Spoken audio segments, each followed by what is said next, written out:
बिस्मिल्लाहिर्रहमानिर्रहीम। अस्सलाम वालेकुम। आज हम बलगम के चैप्टर में जो जायके के एतबार से है उसका सेकंड लेसन पढ़ेंगे। बलगम हामिज़। हामिज़ अरबी में खट्टे को कहते हैं, उर्दू में खट्टा, तुर्श और इंग्लिश में सौर। तो इसको पढ़ने से पहले मैं ये बता दूं कि ये कैसे पैदा होता है।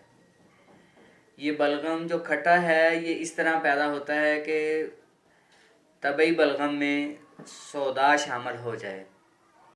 सौदा चाहे तबई हो या गैर तबई हो, वो खट्टा ही होता है और बलगम का जायका ना फीका होता है और ना बहुत ज़्यादा मीठा होता है, बल्कि इन दोनों के दरमियान में होता है।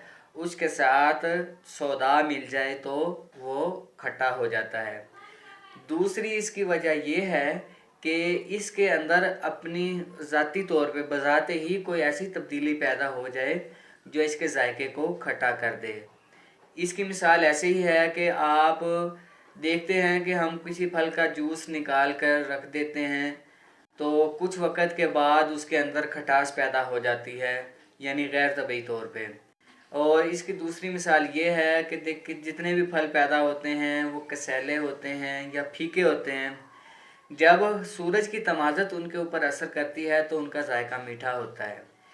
इसी तरह जब बलगम में सर्दी ज़्यादा हो जाए तो उसका जायका खट्टा हो जाता है, यानी कि बलगम के अंदर वैसे तो बलगम तर है लेकिन उसके अंदर सर्दी मज़ीद बढ़ जाए तो वो उसका जायका खट्टा हो जाता है।